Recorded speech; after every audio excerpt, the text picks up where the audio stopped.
నమస్కారం. ప్రస్తుతం మనతో పాటు ప్రముఖ ఆధ్యాత్మికవేత్త జ్యోతిష్య వాస్తు పండితులు జేఎస్ శాస్త్రి గారు ఉన్నారు. వారితో మాట్లాడిద్దాం. నమస్కారం గురుగారు. నమస్కారం. గురుభ్యో నమః.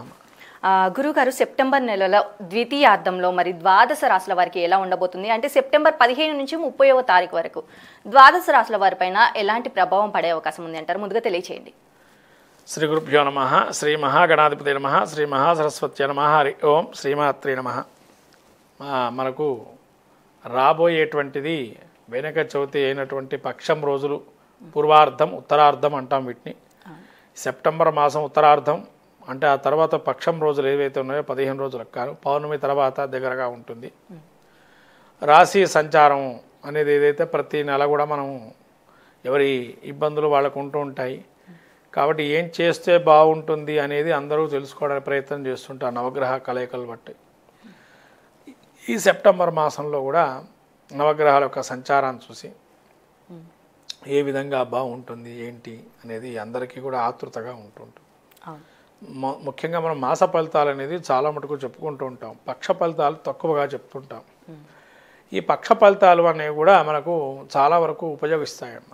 ఎందుకంటే మాస ఫలితాలకి పక్ష ఫలితాలకి ఉన్న తేడా ఏంటంటే, మాస ఫలితాల్లో మనము అనుకుంటాము నెల మొత్తం మీద చెబుతాం. కొన్ని గ్రహాలు వక్రగతి అయి ఉండడము, కొన్ని గ్రహాలు తొందరగా కదలటము, కొంతమంది చివరి అంకంలో కదిలి వెళ్ళడం గ్రహాలు ఉంటూ ఉంటాయి. ఈ యొక్క స్థితిని మనం చూసుకున్నట్లయితే రాబోయే ఏదైతే మాసం ఉందో మెయిన్గా శుక్రుడు సంచారం మారుతున్నాడు. తర్వాత 15 రోజుల్లో మెయిన్ బేస్డ్ శుక్రుడు యొక్క రిజల్ట్స్ ఎక్కువగా ఈ యొక్క ద్వాదశ రాశులకి ఎఫెక్టివ్గా పనిచేస్తాయి. ఎందుకంటే ఉత్తరార్ధంలో శుక్రుడు కొంతమందికి ఇప్పటివరకు అవయోగంగా ఉన్నవాడు యోగంగా మారుతున్నాడు శుక్రుడు తర్వాత పక్షం రోజుల్లో. వాళ్ళ యొక్క పరిస్థితిని మనం చూసుకుంటాం. శుక్రుడితో పాటు మిగతా గ్రహాల స్థితిని కూడా మనం చూద్దాం ఒకసారి. ఎలా ఉండబోతుందంటారు మిథున రాశి వారికి? శ్రీ గురుభ్యో నమః. శ్రీ మహాగణాధిపతి నమః. శ్రీ మహాసరస్వతి నమః. హరి ఓం. శ్రీమాత్రే నమః. మనము ఈ యొక్క 15వ తారీఖు నుంచి సెప్టెంబర్ మాసంలో 30వ తారీఖు వరకు చూస్తున్నట్టయితే గ్రహస్థితి ఉత్తరార్ధం సెప్టెంబర్ మాసంలో ముఖ్యంగా మిథున రాశిలో నక్షత్రాలు చూసుకున్నట్లయితే మృగశిర నక్షత్రం 3-4 పాదాలు, అట్లాగే ఆరుద్ర నక్షత్రం 4 పాదాలు, పునర్వసు 1, 2, 3 పాదాలు వాళ్ళు ఈ యొక్క రాశిలో ఉండేవారు. ఈ రాశి వారికి గ్రహచారం చూసుకున్నట్లయితే మనం ఎలా ఉంది అని అంటే, జన్మరాశిలో కుజుడు సంచారం చేస్తున్నాడు. అట్లాగే 3వ స్థానంలో రవి బుధుల సంచారం, అట్లాగే 4వ స్థానంలో కేతు సంచారం, 5వ స్థానంలో శుక్రుడు, వక్రగతి అయినటువంటి శని 8వ స్థాన వీక్షణ, అట్లానే రాహు 10వ స్థాన సంచారం, 12లో గురువు యొక్క సంచారం జరుగుతుంది. ఈ గ్రహస్థితి మనం చూసుకున్నట్టే జన్మస్థ కుజుడు ఉండటం వల్ల కొంత రక్తానికి సంబంధించినటువంటి ఇబ్బందులు కలిగే అవకాశం ఉంటుంది. భుజాలకు సంబంధించి కానీ, కీళ్ళ నొప్పులు కానీ, కాళ్ళ నొప్పులు కానీ విపరీతంగా ఉంటాయి. ఆరోగ్యరీత్యా కానీ ఇబ్బందులు పడుతూ ఉంటారు. కాబట్టి ఆరోగ్యరీత్యా చాలా జాగ్రత్తగా ఉండడం మంచిది. అట్లాగే ఎవరితో కూడా పోట్లాడడం కూడదు. పోట్లాటలు పెట్టుకోకండి. వాటి పెట్టుకోవడం వల్ల అనవసరంగా రాద్ధాంతం అయిపోయి ఏదో చిన్న దాంతో పోయేదానికి పెద్ద దాంతో తెచ్చుకున్నట్టుగా ఉంటుంది మీకు. కాబట్టి పోట్లాట పడకుండా సామరస్యంగా పరిష్కారం చేసుకోవటం మంచిది. అట్లాగే 3లో బుధుడు రవి సంచారం వల్ల, రవి అనుకూలంగా ఉన్నాడు కాబట్టి కొంత అనారోగ్యం వచ్చినా ఎమ్మటే రికవరీ అయిపోతారు. అట్లాగే బుధుడు మాత్రం 3లో ఉండడం వల్ల కొంత సహకరించేటువంటి గుణగణాలు ఎవరైతే ఉంటారో వాళ్ళు మిమ్మల్ని సహకరించకపోవటం వల్ల ఇబ్బందులు పడుతుంటారు. ప్రభుత్వోద్యోగంలో పనిచేసేటువంటి వారు ఎవరైతే ఉన్నారో వాళ్ళకి అనుకూలమైనటువంటి మాసంగా ఈ 15 రోజులు ఉంటాయి. అట్లాగే ప్రైవేటుగా పనిచేసేటువంటి ఉద్యోగస్తులు ఎవరైతే ఉన్నారో వాళ్ళ కొంత మెండుగా ఆలోచన చేయండి, సంయమనం పాటించండి. మాట్లాడేటప్పుడు ఎక్కువగా మాట్లాడి వాళ్ళతో కంగారు తెచ్చుకొని మీ యొక్క పోస్ట్కి మీరు ఎసరు పెట్టుకునే పరిస్థితి ఉంటుంది. కాబట్టి జాగ్రత్తగా మాట్లాడుకోవడం మంచిది.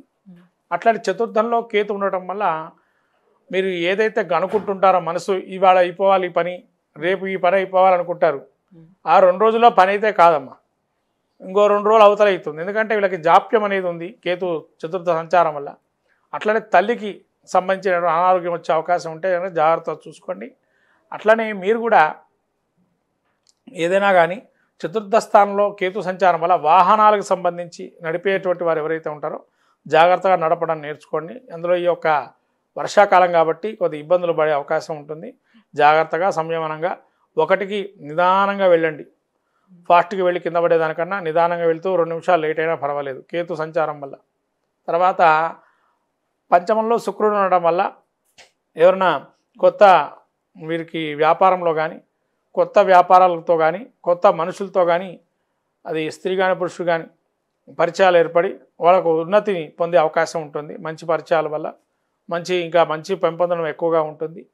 ఈ యొక్క శని ఏదైతే ఉన్నాడో అష్టమ స్థాన వీక్షణ వల్ల కొంత ఆరోగ్యం అనేటువంటిది చూసుకోవడం మంచిది. మిగతా విషయాలంతా బాగానే ఉంటుంది. ఇక మళ్ళీ రాహు 10లో ఉన్నాడు కాబట్టి ఉద్యోగస్తులు ఎవరైతే ఉన్నారో ప్రెజర్ పడుతుంది. ఇదివరకు చెప్పాను కొన్ని గ్రహాల బట్టి. ఇప్పుడు కూడా రాహు వల్ల కూడా అలానే ప్రెజర్ పడే అవకాశం ఉంటుంది. విదేశీ సంబంధించినటువంటి వ్యవహారాలు ఏవైతే ఉన్నాయో వాళ్ళు ఒక అంచనాగా వస్తారు, వెళుదామా వద్దానో ఆలోచనలో ఉంటారు. కాబట్టి వాళ్ళు కూడా ఒక ఆలోచన వేసుకోవటం మంచిది. తర్వాత విద్యార్థులు ఎవరైతే ఉన్నారో కొంత విద్యలో అశ్రద్ధ అనేది ఉంటుంది కాబట్టి విద్యని చక్కగా చదువుకోవడం మంచిది. 12లో గురువు ఉండడం వల్ల ఏదైనా శుభకార్యం తలపెట్టడానికి అవకాశాలు ఎక్కువగా ఉన్నాయి. మీ చేతి ద్వారా ఎవరైనా శుభకార్యాలు కూడా చేసుకునేటువంటి అవకాశం కూడా ఉంది. మీ చేయగలిపితే శుభకార్యం జరిగేటట్టు కూడా ఉంటుంది. కాబట్టి మిథున రాశి వారికి ఓవరాల్గా మాట అదుపులో పెట్టుకుంటే అన్ని పనులు జరుగుతాయి ఈ పక్షం రోజులలో కూడా. మరి వీరు పాటించాల్సిన పరిహారాలు ఏంటంటే వీరు ముఖ్యంగా సుబ్రహ్మణ్య క్షేత్ర దర్శనం చేసుకోవటం మంచిది. సుబ్రహ్మణ్య స్వామి ఆరాధన వల్ల మంచి జ్ఞానాన్ని పొంది ఎక్కడ ఏ విధంగా మాట్లాడితే వాళ్ళకు అలవాటుగా బాగుంటుందనేది తెలుసుకోవచ్చు. అట్లనే ఇంట్లోనైనా సుబ్రహ్మణ్య కవచం చదువుకోవచ్చు. అవసరమైతే ఇబ్బంది లేకుండా ఆ విధంగా కూడా చేసుకొని మన సమస్య పరిష్కారం చేయొచ్చు. ఇంకా ఏమైనా గుళ్ళోకి వెళ్ళేటట్టయితే ఆదివారం రోజు గుడికి వెళ్ళి కుంకుమార్చన చేసుకోవటం అమ్మవారికి చాలా మంచిది. అలాగే గురుగారు, మిథున రాశి వారికి మరి సెప్టెంబర్ ద్వితీయార్థంలో ఎలా ఉండబోతుంది, వీరు పాటించాల్సిన పరిహారాలు ఏంటి అనేసి కూడా చాలా చక్కగా వివరించారు. ధన్యవాదాలు. నమస్కారం.